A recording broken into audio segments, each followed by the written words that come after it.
Meus irmãos, a paz do Senhor Jesus, bem-vindo ao Clube da Sabedoria Cast. E hoje o nosso programa está recheadíssimo. Estamos recebendo aqui algumas autoridades que têm feito menção do nome do Senhor no Brasil e a nível de exterior, levando a palavra de Deus. Estou recebendo aqui pastor Douglas de Souza, temos também pastor Patrick Rodrigues e o pastor Fagner Freitas. Com quem começamos aqui agora para fazer a introdução e falar alguma coisa? Qual dos três?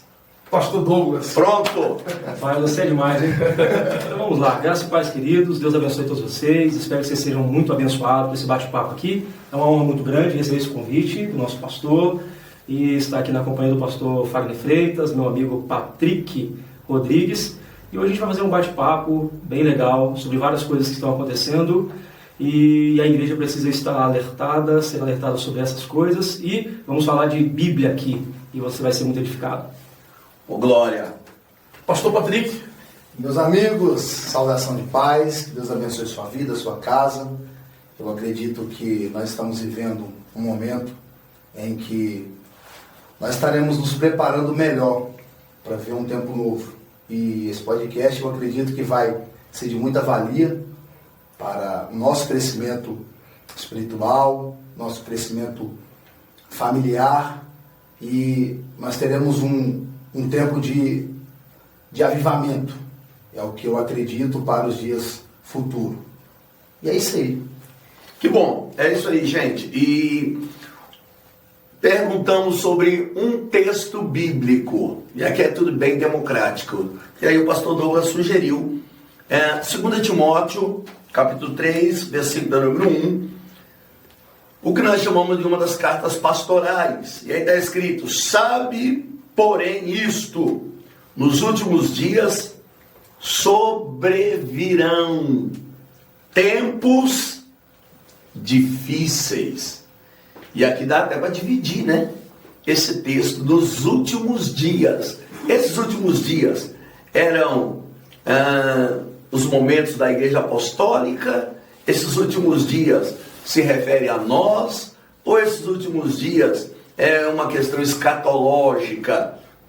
Coisa interessante aí dentro desse texto, né? Fala aí, pastor Fagner. Eu não poderia me apresentar, não, eu? Não se apresentou ainda não? Eu estou vendo mandando continuidade. Pronto, ó, pastor Fagner. Olha aí, é tudo ao vivo, gente. Não vai ter cortes. Não terá cortes. Ao vivo é assim, mas não tem cortes. Então vamos lá. Olá, meus irmãos, graça e paz da parte do nosso Senhor.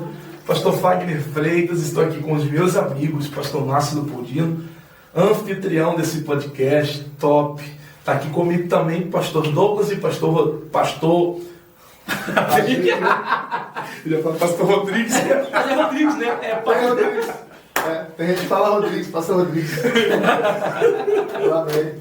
Pastor Patrick Rodrigues é um amigo e nós estamos aqui nesse podcast tão abençoado com algumas novidades do céu para a sua vida. Não perca a oportunidade de ser edificado pelas palavras que serão liberadas aqui, pois Deus tem um norte para direcionar a gente. Vamos lá, que o negócio hoje aqui vai ser profundo. Deus abençoe.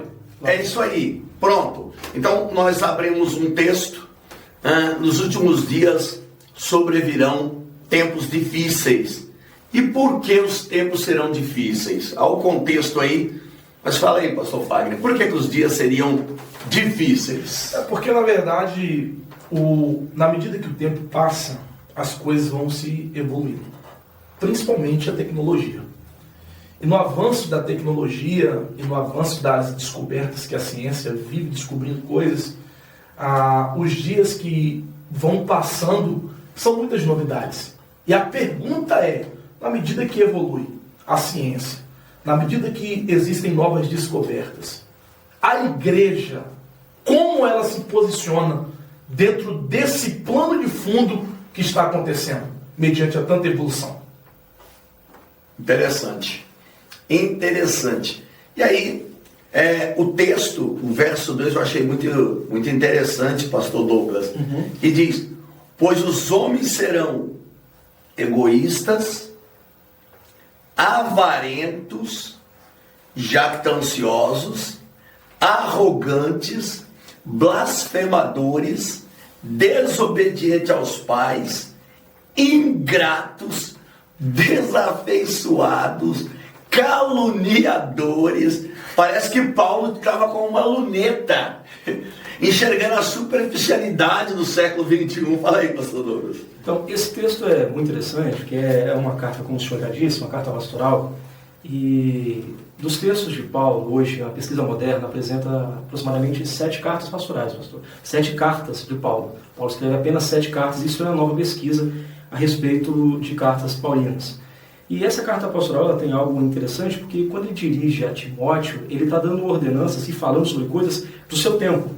Então, o senhor disse sobre algo escatológico, sim, mas isso é importante porque a gente percebe que como a vida é cíclica e os problemas, lendo uma vez o Epicúrio, no texto dele, ele começa a citar de coisas, pastor, que aconteciam no tempo dele, que a gente tem essas realidades hoje.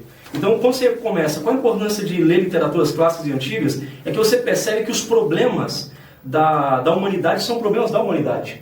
E esse vírus que está na humanidade, então quando Paulo fala isso a Timóteo, ele fala do que estava já acontecendo com a humanidade naquele princípio, e isso aqui a gente absorve para nós hoje e para o futuro, que o egoísmo, desde quando existe o egoísmo? Desde que o mundo é mundo. Percebe? Então, percebe que a gente começa o texto, a narração do texto bíblico, e você tem uma mulher no Éden, você tem um homem no Éden, e esses dois, eles quebram o pacto divino apenas por causa de uma nova proposta. Então, tudo que ele está falando aqui são coisas que estão ligadas ao passado, presente e futuro, porque essa é a vontade do homem sempre. É aquilo que a gente fala, né? A tendência a cair do homem. Os judeus chamam isso, pastor, de Yetzer Hara. Yetzer Hara é a má inclinação. É o homem, o desejo dele desenfreado para fazer o que é mal. E aí Paulo vai falar assim, ó, isso aqui não pode ficar só para cá, tem para frente. Então olha como isso é. É porque nós analisando, né, a Bíblia, nós entendemos o contexto histórico, o que aconteceu para aquele tempo, e o pecado é pecado desde que o primeiro humano, Adão, o primeiro humano surge. Então o pecado sempre foi pecado. Isso é fato. Sim. Isso aqui vem no bojo do nosso ântego. Nós trazemos essa circunstância da rebelião, da desobediência, da insensatez, da prepotência. Tudo isso aqui é presente. Agora, o contexto histórico em que Paulo está vivenciando dentro do Império Romano como uma sexta potência mundial diz respeito para aquele tempo tudo isso. Mas a Bíblia, quando ela foi escrita, como diz Billy Graham, ela é mais atual que o jornal de amanhã, porque quem escrevia, ele não tinha noção, muitos deles, que o que eles estavam falando no seu tempo abrangeria o Deus futuro, principalmente porque a igreja primitiva, ela acreditava na volta de Cristo para aqueles dias, e eles enxergavam os últimos dias, ou os últimos tempos, inclusive para o seu. Paulo teve que escrever a carta aos Tessalonicenses, né? Porque os Tessalonicenses, quando recebem uma mensagem de Paulo concernente à busca da igreja, ao arrebatamento, os crentes falam, pronto, vai ser agora. Então vamos parar de trabalhar, vamos vender. Paulo teve que escrever uma segunda carta. Esperando naquele momento, né? Esperar naquele momento. Paulo tem que dizer, olha, quem não quiser trabalhar também que não coma. Sim ou não? Fica em jejum até arrebatamento, né, pastor? É isso aí. Então, a superficialidade que Paulo vivenciou no seu tempo, nós vemos nos dias de hoje. Pastor Patrick, dentro do texto, algum argumento ainda dentro dessa questão? Então, partindo desse pressuposto, a gente analisa que, quando Paulo escreve a Timóteo, Paulo está escrevendo para aquele momento, né? Mas na concepção dele, viria homens egoístas, avarentos, e eu achei interessante porque Paulo ele vai usar no versículo 2, no capítulo 3, versículo 2, serão, ele usa um termo grego, esomai, né? O futuro da primeira pessoa no singular, que é o verbo ser, o verbo estar. Então ele estava falando tanto do presente como do futuro. Estava falando do momento que eles estavam vivendo, né? Usando essa palavra grega esomai, para o futuro que viria. Ou seja, ele estava prevenindo um povo, uma igreja que viria posteriormente, que passaria por essas grandes dificuldades, como o egoísmo, como a avareza e etc. Então a gente olhando por esse lado, a gente vai entendendo até que ponto a igreja partiu desse princípio e que ponto a igreja chegaria, né? Essa é a ideia, a proposta. E vocês acham que esse texto, esse tipo de pessoa que vai surgindo aqui, que Paulo vai descrevendo frutos deles, você acha que diz respeito só ao mundo falando no sentido de só aqueles que não professam a fé em Cristo, seguindo, servindo e obedecendo, como a igreja, diz respeito só ao mundo? Ou vocês acreditam que esse texto tem a ver também com um problema interno? Ou seja, a igreja do Senhor Jesus também estaria vinculado, ou seja, nós temos dentro da igreja pessoas manifestando essas características hoje, ou seja, desde o novo convertido até aquele que possui um cargo eclesiástico. Como vocês viram esse texto? Eu acredito que todos estão inseridos dentro dessas verdades. Tendo em vista que nós estamos falando de ser humano, nós estamos falando de gente. E partindo desse princípio de falar do ser humano, entra a fala do nosso querido pastor Douglas. Essa inclinação que o homem tem desde o princípio, ela todos os dias bate a porta. Então parte de quem recebe esse bater da porta ser equilibrado e crente em Deus para não ceder a essa inclinação. Porque na verdade, Paulo falou algo que mexe demais comigo. Ele disse: o bem que eu quero fazer, esse eu não faço. Mas o mal que eu não quero, esse está diante de mim todo dia, toda hora. Então, quando o texto faz referência a todas essas desqualificações que Paulo está citando, está falando do ser humano. Crente, feiticeiro, macumbeiro, rico, pobre, negro, azul, amarelo, branco, indifere. Está falando do ser humano, independente da classe, da cor ou da raça. Ela foi provocativa, e você que está em casa, deixa seu comentário aí, o que você acha? Acha que esse texto é só em referência ao mundo ou também em relação à igreja? Aí eu disse que é provocativo, pastor Douglas, porque Paulo, ele faz dentro do texto, ele cita exemplos. Sim. E ele pega alguém dentro do contexto da fé. Ele pega alguém dentro da cultura do Velho Testamento. Não vamos entrar na questão aqui de continuidade dessa expressão Velho Testamento, como se referir a 39 livros, é totalmente distinto, ok? Berite aqui, a aliança. Então, não vamos entrar na questão do que testamento realmente quer dizer, se são os livros, ok? Se são os livros ou apenas uma aliança. Não é disso que eu quero falar, mas citando lá o Velho Testamento, nós encontramos, citando o Velho Testamento, nós encontramos ele citando o caso de pessoas na congregação nos dias de Moisés. Uhum. E aí ele usa essa citação de gente que andou próximo. Aí alguns pegam esse casal aqui e colocam como se fosse de dentro da comunidade egípcia. Outros creem que é dentro da comunidade dos hebreus, mas que de alguma forma participaram de um tipo de fé e que agora se opõem ao rei de Deus. O que é que o senhor acha, pastor Douglas, nesse texto aí? Pela explicação que o senhor fez, muito interessante, porque é só a gente notar quem andava com Moisés, tem a visão lá, eles se revoltam. Você tem um caso no Novo Testamento, Ananias e Safira é crente, e você vai ter Judas andando com Jesus, é crente, entre aspas. Então, assim, essas problemáticas acontecem, e o pastor Fagner bem disse, sobre a questão de você entender que o homem, por natureza, deseja pecar.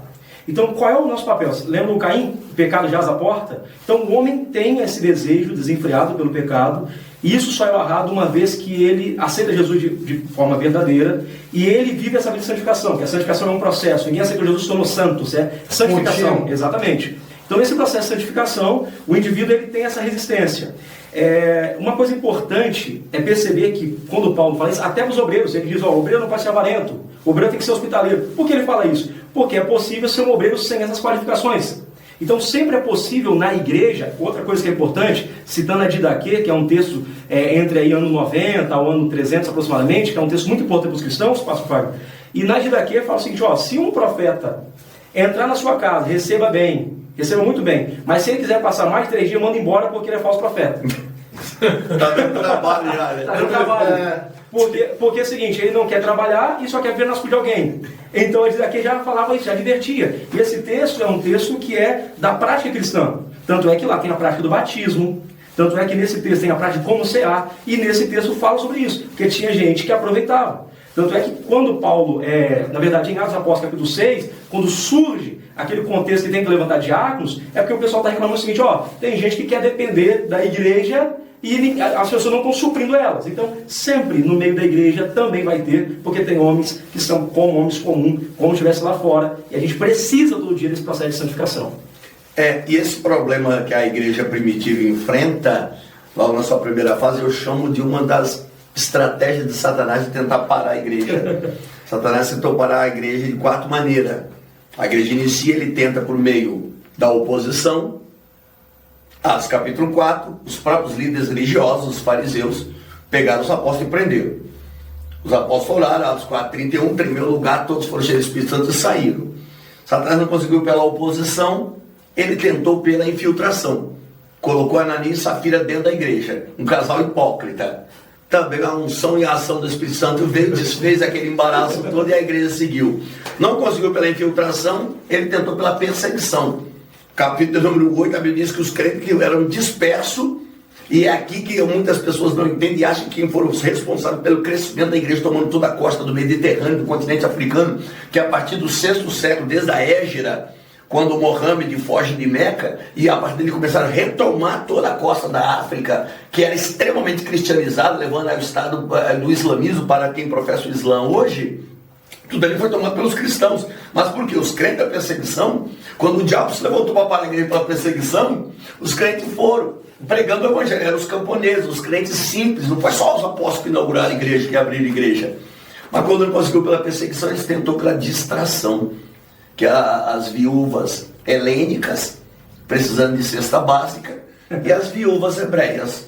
E aí começou uma discussão. Os apóstolos que tinham que pregar a palavra pararam para ir cuidar de mesas. E aí veio o discernimento, uma ação de Deus. Eu disse, não, eles entenderam que não era bom o que eles estavam fazendo.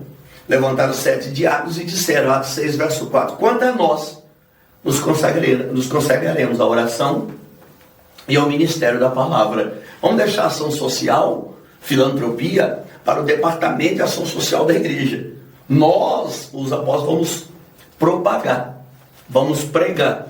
Então, e às vezes, dentro da igreja hoje, surgem distrações para nós que estamos na obra, em nome da fé, em nome de Deus, em nome de filantropia, e parece até legal nós pararmos certas coisas que estamos fazendo para fazer outras.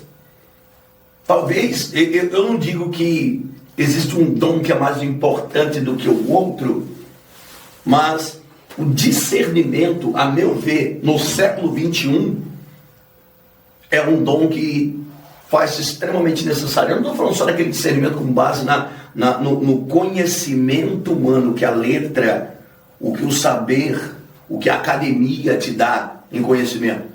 Não estou falando da sabedoria apenas a que vem divina, mas essa parada da caminhada para orar e falar, Deus, eu preciso de discernimento. Porque tem uma série de situações que vêm que parece legal. Viúvas com problema, atender a necessidade delas parece uma coisa extremamente espiritual.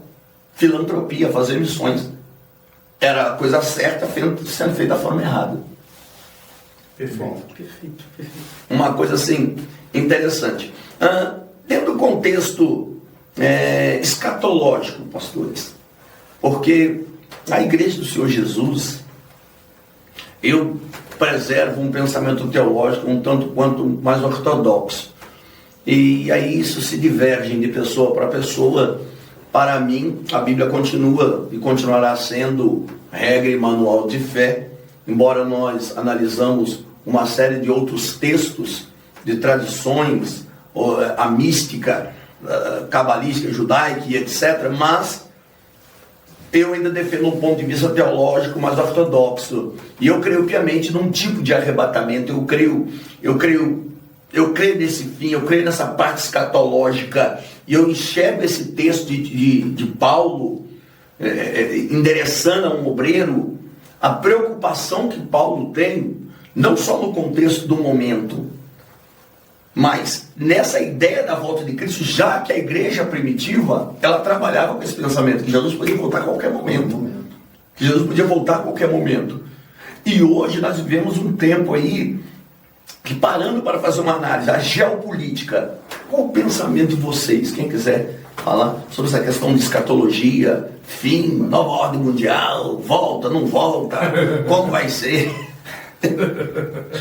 Sou pré, sou pró, sou mid, sou milenista. Meu Deus, Na verdade, é um assunto muito vasto, né? Falar de escatologia. E polêmico. Cada um tem seu parte de um pressuposto, mas eu estava aqui pensando no contexto que vocês estão falando, e Ananias e Safira ali, quando vai apresentar a sua oferta, né?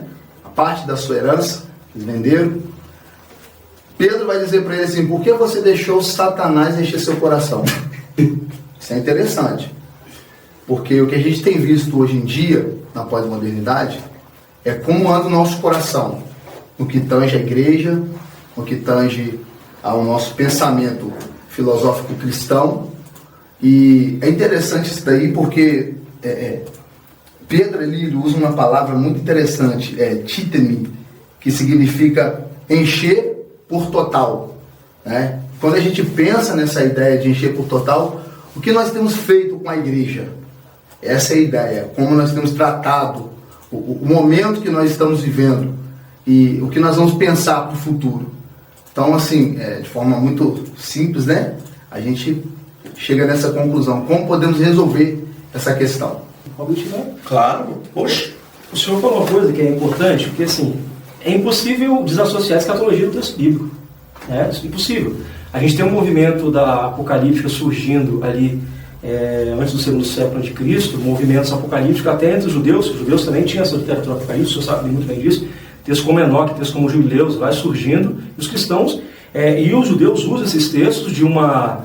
E você percebe também a estrutura apocalíptica dentro do próprio livro de Isaías, que tem a estrutura apocalíptica, escatologia, esse texto, que é, como todo mundo já sabe, escaton, está falando da questão da doutrina das últimas coisas.